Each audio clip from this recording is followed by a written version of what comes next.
Now, the woman in today's case study success story spent 25 years waiting for the love of her life. And the reason that she didn't have him or the ideal love that she wanted was for the same reason that many of you are still struggling to bring in love, whether it's from a specific person or a perfect person, a general person that you crave. It feels very much like it's still out of reach for many of you. And no, it wasn't to do with her circumstances, like the long distance apart, or the marriage, or the kids, or the fact that they had all this time of no contact. It was actually down to one hidden assumption. And once we flipped it, everything changed. Her SP, in fact, actually admitted that he couldn't get her out of his head. And she shares in her story how her manifestation essentially impacted him, how he was affected by it. So it's a really, really cool story. Sit back, relax, grab yourself a hot drink, because if you've ever wondered why your manifestation is stuck, or why you think that your situation is too complicated, or if you feel that your situation and your circumstances are impossible, then just you wait until you hear this juicy gem. This is proof of thought transmission, proof that separation is an illusion, proof that there's no such thing as no contact, because even after 25 years of this apparent distance, her state was still reaching him. And if you stay till the end, I'm going to break it down for you so that you guys can apply it as well. I'm going to break everything down for you. You know that I don't hold any of this back or paywall any of it. And even I was talking to some of my colleagues, other coaches and stuff, because we talk quite a bit. Beautiful people, actually coaches from all over the world. It's like Spain, France, Italy, one's in America, one's in Canada. And, there's quite a few of them that ask me about, aren't you afraid that you give so much content away? Like, isn't that bad for business that you're giving it away? But literally, I enjoy giving you this stuff because it's always been my intention that you all become your own coach in this. I believe that everyone's got the gift. I'm really passionate about this, and I want to see all of you succeed. And I know that many of you have been telling me about how grateful you are for all of the content and sharing with me all of the successes that you've been getting from not only my content, but Joseph as well. As he doesn't hold anything back. We don't even paywall anything on this channel. And some of you have gone so far as to ask if you can donate. And listen, for those of you, I just want to say I really love you. I really appreciate the sentiment and the generosity, but it's not necessary, because my answer is simple. You do not need me. You're in my entire intention with this channel, what it always was to just share with you how incredible this law is, how much it's changed my life. And I want you guys to be able to do the same. So all I ask is that you listen closely, you take notes, absorb the gold in this, because the information I share in my videos, you do not hear it, you do not come across it anywhere else, because I'm really not afraid to just share it all. And I'm going to share with you, oh, my laptop went off. I'm going to share with you everything that we did so that you can apply it to your own situation, because this work is really not a fantasy. It's a very predictable science that works for everybody, whether you're someone new to the law, have been practicing the law for many years, whether you're homeless right now in your situation, or whether you're, like my recent client, a famous Bollywood actress, right? Manifestation is transformative. It's non-biased. It doesn't care. It works for all of you. And what it is, it's about the art of embodying the identity of the version of you who has the desire, despite the lack of 3D evidence. And that is what my client did here. That's what I'm going to share with you. And if those of you put this to the test, you will get success without a doubt. So you ready? Are you ready to collect these juicy gems? Did I have a drink yet? Did I said to grab a hot drink, didn't I?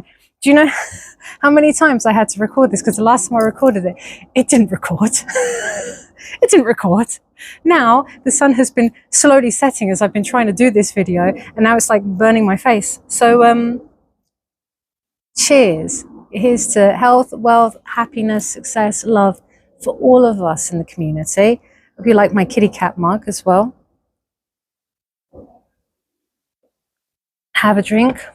I tell you, now I have to read the story all over again. I must know it off by heart at this point. So I'm just going to go into it. Now, she shares with me, and by the way, I spoke to her on our Discord earlier, and I said to her, do you want me to amend this? Because she did mention her SP's name a few times, and she was like, nah, I don't care. Read it out as it is. So, okay. Otherwise, normally I do protect all of your privacy. So she did say, here's a long-awaited manifestation success. To be honest, seeing my success all laid out like this has really blown my mind all over again. My life is so different. I was in misery and I felt like life was falling apart. And now I'm in the relationship of my dreams, living with a man I love for decades, and we've not long got back from a holiday in Turkey. That was my first time abroad on holiday for years. As you know, Martin was always the one that got away. We met over 25 years ago when he and my husband played at the same football club. There was this instant spark, this insane connection between us, but the timing was never right. So it never became anything. For over 2 decades, I lived my life. I got married to my husband. I had 2 amazing kids, built a home, ran my business, moved to a new city and all of that. But Martin was always this quiet thought in the back of my mind. Now, fast forward to 2 years ago, my marriage had become a desert. We were living separate lives under the same roof. The passion was gone. And I felt this deep confusion, like I should have wanted to fix things for the sake of the kids, but at the same time, I didn't have the desire to, and I felt really guilty about that. Initially, when I discovered manifesting, I thought maybe I could use it to fall in love with my husband again and reignite the spark we lost. But to be honest, I didn't desire that at all. I just felt like this was the right thing to do. Again, this is a story of my old life. I asked God to give me some clarity to fix my situation. And, well, I did not expect what came next. I found out my husband was having an affair. It was devastating, as you know. Even though the love was lost, it was the betrayal and the shock that left me spiraling the most. He never admitted it to my face, even to this day with the proof, but I know, and he didn't deny it. The crazy part of it all was that he had been confiding in Martin about his affair. I sought your help, Athena, after going to a few coaches, trying to find clarity. I didn't know what I wanted, but I needed help with the severe depression and anxiety I was feeling. I think each one helped me in some way, but my last coach told me to seek you out, as she could tell I was not in a good mental state. And I thank her for that every day. I did email her the good news also, and she's super happy, as she would be. I was in grief, in pain. I didn't know what to do. Sorry, I thought I saw some spider or something like that corner of my eye. The problem with working in nature, you see. Didn't know what to do, what I wanted, where to begin. Should I fix my marriage, fix myself, manifest happiness in general? What? I felt empty and lost, like my world was crumbling. Did I cause this?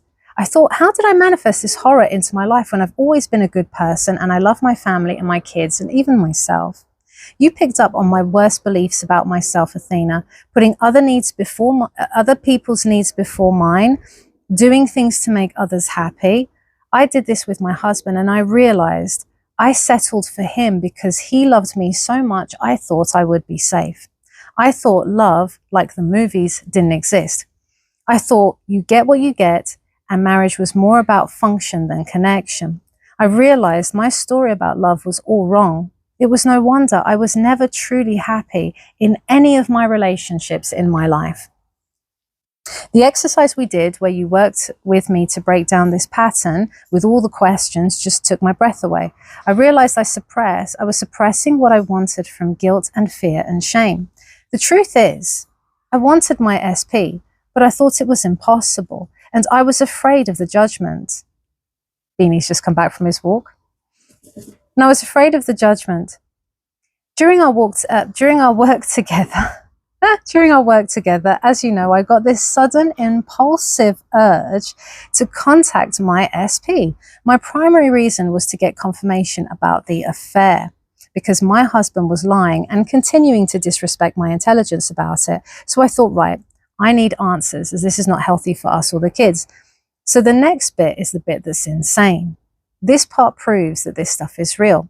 So when I met with my SP and we talked, we caught up, and he reluctantly confirmed what he knew, although he refused to go into detail.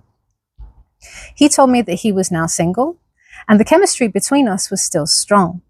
There was a little kiss after that meetup, a spark, but we both knew I was still in a world of pain and the timing was still so off, so we went our separate ways. I continued on the work we did together, feeling stronger, feeling more powerful. My husband moved out, we kept it amicable, and a few months later my SP got in touch again to check in on me, and it all just came together. I told him I was dreaming of him. Now, this is the thought transmission, but it's interesting. I told him I was dreaming about him for months and imagining us together. Just chit chat, not mentioning manifesting, of course. And he told me what these last few months had been like for him, even before we met up. He said, and I quote, "It was the strangest thing. Obviously, I hadn't seen you in years, and you just started appearing in my head constantly. I'd have these random, vivid, and yes, very sexy thoughts about you out of the blue. I didn't want to text you because it would be weird, but it was like a switch had been flicked. When you finally messaged me, even though it was a horrible circumstance, it didn't feel random to me at all. And when I saw you, well, it's like you've always been with me." I mean, wow. Is this thought transmission because I saw your video with how your manifestation affected Joseph and your other SPs, but I never in my life experienced it for myself until now? So the latest update is we're officially together, and it's the most natural and happy relationship of my life. The next step is completing divorce with my husband in a nice, easy manner, which is well on the way. His affair fizzled out, and no, he isn't happy about the situation with his friend, but he hasn't come between us either. It took a messy 25-year bridge of incidents to get me to discovering the real me and having the love I dreamed of. But I see now that everything had to happen exactly as it did. Thank you for giving me the courage to finally become the woman who was always meant to have this. You are the best, and I sent my friends to you, so you better be ready. No, don't be sending everyone to me. They can do it themselves. Just tell them to watch the channel. But and by the way, just to remember, please, guys, give me a chance to respond to all your emails, because I do it manually. All your inquiries about one-to-one sessions and stuff, I will respond to you all, but just give me a bit of time to get through. Had a mass influx lately, but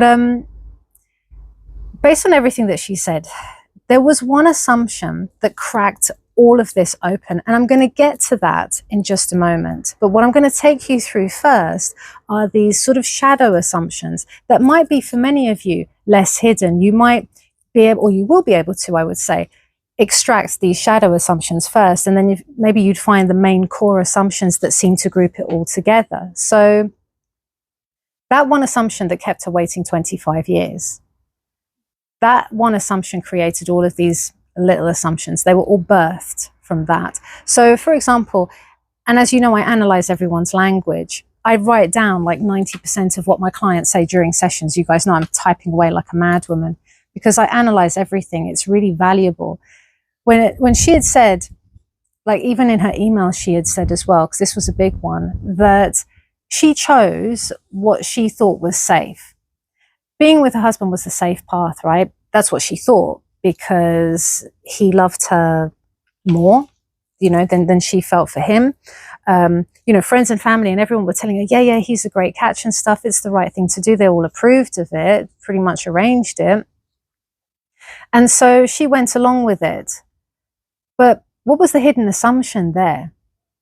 It's the hidden assumption that love is not safe, right? That if she was to really follow what it is that she truly desired, then it will destroy her. So she's got to settle for a marriage without passion because that felt safer. It's less risky to lose someone that maybe you're not passionate about in that sense, right? So I asked her though, in that moment when I extracted the shadow assumption, that's what you do, extract the shadow assumption and then start to challenge it. And I challenged it by questioning her. I put everyone under a sort of interrogation. I said to her, well, what is more dangerous? facing rejection, which was her biggest fear, facing rejection and being true to yourself, or living the next 40 years in a relationship that essentially is a desert, she calls it, like something that suffocates you, that doesn't set your heart on fire, that you're bored with. And it was that question that really kind of put her into a state of realization, because she, in that moment, realized that the one thing that she thought was keeping her safe was actually the riskiest thing of them all, the riskiest action, the riskiest assumption, right? Because she didn't want to be stuck in the next 40 years like that. That actually ended up scaring her more than the idea of maybe facing that potential for rejection. There was also another thing that she mentioned about how she felt obliged to fix things for the kids, even though she had no desire to. And that's what a lot of us fall into, right? We're worried about other people's judgment. Society tells you this is the right thing to do. Your friends and family are telling you this is the right thing to do. It's classic martyr programming. But the thing is, the hidden assumption in that martyrdom was that her needs don't matter. Her duty comes before her happiness. In fact, everything came before this girl's happiness. And so it's not a healthy way to live. So I challenged her and I said, well, you know, your kids are watching you and they're watching you sacrifice everything about yourself and your life, sacrificing your true happiness, because they can tell, for duty. So what are you teaching your kids about love in that case? Are you teaching them that they need to settle as well? And I think that hit her quite hard, because always we want to do the best for our family, for our kids. So when she realized that she was doing them a disservice by acting in this way, not being true to herself, she wanted them to be their authentic self. She wanted them to be truly happy. And it really saddened her to realize that she was actually teaching them the opposite of that. So really, she wasn't doing them any favors through this self-sacrifice, martyr identity. She was actually going to do much better to invest in being her true authentic self, and to show that they can do that too and be safe in that.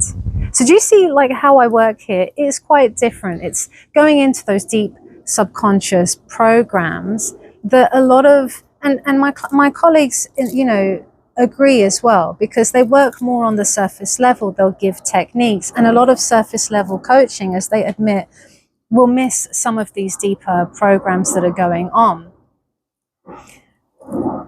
This is why we get the success rates that we do on this channel, considering our numbers are so small. Because whilst it's great to have people teach you the techniques, and you know, they tell me as well, they'll give affirmations, or they'll give a structure to imagine act. These are important. These things can and do obviously work to a point, but some people just have things that require a bit of deep identity work. And that's where I'm a bit different, because I don't really, my focus is not on the techniques. It's on shifting that identity, no matter what I have to do it. And I will do everything to do it, throwing all the modalities, all the methods that I have taken that worked for me, throwing it at a deeper level. Because if I change the identity that's causing the problem in the first place, then everything else is going to shift as a result of that. So that's where I put my focus. So finally, and like I said, there was many of these shadow assumptions. I'm just going to go a bit forward, so I'm a bit more in the shade. It's a bit of a relief. My face was setting on fire. Another thing that she said was that she felt like perhaps she should manifest loving her husband again. Again, very noble, right? Probably what a lot of people would be like, yes, why didn't she just manifest loving her husband again, even though she didn't want that? But you see, that was just a way of reaffirming that assumption, that fearful identity, the one that says that love is not available to her. True love, it's not for her. It's for everyone else, but it's not for her. So what she should do is she should keep recycling the same relationship, even though she doesn't want it. Just keep recycling it. Recycle her husband like he's some sort of jam jar, right? Love is not a jam jar. Love is not recycling. It's creation. But you see, this is how the comfort zone is essentially disguising itself as logic. And many people fall into this trap. So that's when I sort of said to her, why is everyone else allowed to desire more, but you're not? Like, what makes your desires less valid than someone else? And again, I think that reframe started to crack how she was looking at this, and she realized that it wasn't selfish to want what she wanted. And it was these sorts of exercise that started to just break down this old pattern and get her thinking a different way. I'm going to go into a couple more things that we did. You taking notes? Just a little segue as well, just to put it in context. You know, like how I was saying, time is not the issue, and it's our perception of time that's really what matters. When I put it into perception, because I know some of you might be freaking out, 25 years, look, it didn't need to take 25 years. That assumption kept her manifestation at bay for the last 25 years. Many of you have got assumptions that are keeping manifestations at bay that you don't even know is happening. That's why this exercise is so vital. Because that's when people question, the law doesn't work for me, it works for other people, it's not happening. It's like, you've got assumptions. You just need to look at your language. Even on our live, our live on Tuesday in the Discord, one of my clients was like, yeah, you know, he's not committing to me. This hasn't happened yet. But in the same message, had completely contradicted herself without her knowing, saying, yeah, he's been messaging me every day, even though we've broken up. And he's been telling me everything I've wanted to hear. Sorry, darling, I'm calling you out. You can tell me off. But that's the thing, though. You see, I was just like, there's the answers right there, staring you in the face. You know, literally, just look at how you speak. Look at what you write. Look at, there it is. Where's your focus? On the one, oh, he hasn't committed yet. Oh, well, but look at everything else that's happening. It's obviously going that way. So yeah, 25 years, I know that can feel insane, especially if some of you are losing your mind after like 3 weeks. But imagine, she wanted this desire longer than Netflix has existed. That's what I was thinking. I was just like, oh my gosh. That really puts it into a strange perspective, but that's how powerful assumptions are. So, although, like I said, all of these assumptions might seem like they're separate, they're actually one. It's one assumption that ruled them all. One assumption to find them. One assumption to bring them all and in the darkness bind them. Except it wasn't Sauron holding her back. It was actually her subconscious. Did anyone guess where that came from, by the way? I know many of you are as geeky as I am when it comes to films and things like that. I know, because I've been putting out those memes every day on my community posts, and I can see which ones of you like regularly comment and have the same humor as me. I love that. I love that we can share in a bit of ridiculousness. You've got to have a laugh on this journey, honestly. Be lighthearted and playful. It's the best creative space you can put yourself in. Now, let's go back to that one assumption to rule them all, the umbrella assumption, as I call it. And that was essentially that true love is not safe for me. Everything tied back to that. Did you notice? Like, I'll choose the safe path because real love is unsafe. I'll sacrifice for my kids because claiming my love is going to threaten them. Again, unsafe. I'm afraid of passion because passion is not safe. You know, what else? Maybe I should recycle my husband because what I truly want and desire, it's not safe to want it, right? So here's the 2 exercises as well that we did that's really important, just to wrap all of this up now. The first is the identity shock exercise, which is essentially those questions that I was throwing at her. And I did sort of many more. I just kept on at her. It's kind of similar to what I've got in the group on my Discord workshops to do. To interrogate each other, to start to challenge that old identity. And I said to her, if you're not the woman who sacrifices, because that was her life, was sacrificing everything. If you're not the woman who sacrifices, then who are you? Like, if you were to actually allow passion. And in that moment, in order to even answer that question, she had to step into the identity of the version of her who already had Martin. That's really what she truly wanted. She was just afraid to admit it. And in that, she connected her self-image with her desire. The second thing that we did was the imaginal act, the imaginal exercise, which I think I used a bit of hypnosis to put her into the state where she felt already loved, already chosen, already at home with him. And she lived in that until it spilled into her dreams. I mean, it was incredible, actually. I mean, some people really take off with various modalities. With some people, it's more of the CBT-based NLP questioning work that I do and reframing exercises. That's what does it for them. For other people, it's hypnosis. For other people, it's like an amalgamation. You know, I've created my own with the deep code anyway, influenced by these modalities. But whatever it was, it had really impressed upon her that she started dreaming about him. And that's when the thought transmission kicked in, because you see, she's dreaming as though she's the person that's already in the relationship with him. She's thinking from that state. She's looking at life from that state. And suddenly Martin is there thinking of her and thinking, God, why is she randomly coming to my head after all these years? Like, you know, sexy thoughts. I dare ask. But you see, that is how we work. That's how I do it. You don't chase the 3D, you change the identity.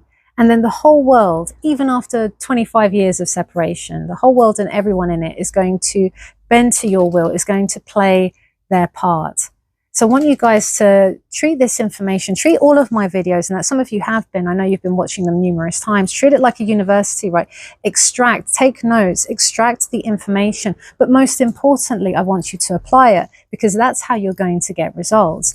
You know, the people who do apply this, they're the ones who are constantly messaging me about, oh my goodness, you know, since I've done this method, since I've been listening to you. It's not even a specific method that many of you have pinpointed. You just said, since I've been listening to you and Joseph, like I've got my business. Someone said to me today, they were like, I set up my second business, as if one wasn't enough, you know? So use this for absolutely anything. I know that I seem to get a lot of clients who come for their SPs, but I do get clients who come for other things too. Health and abundance, and you know, it's even just some mental healing.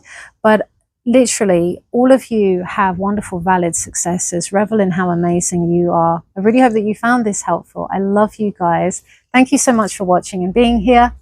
I'll see you all in the next video.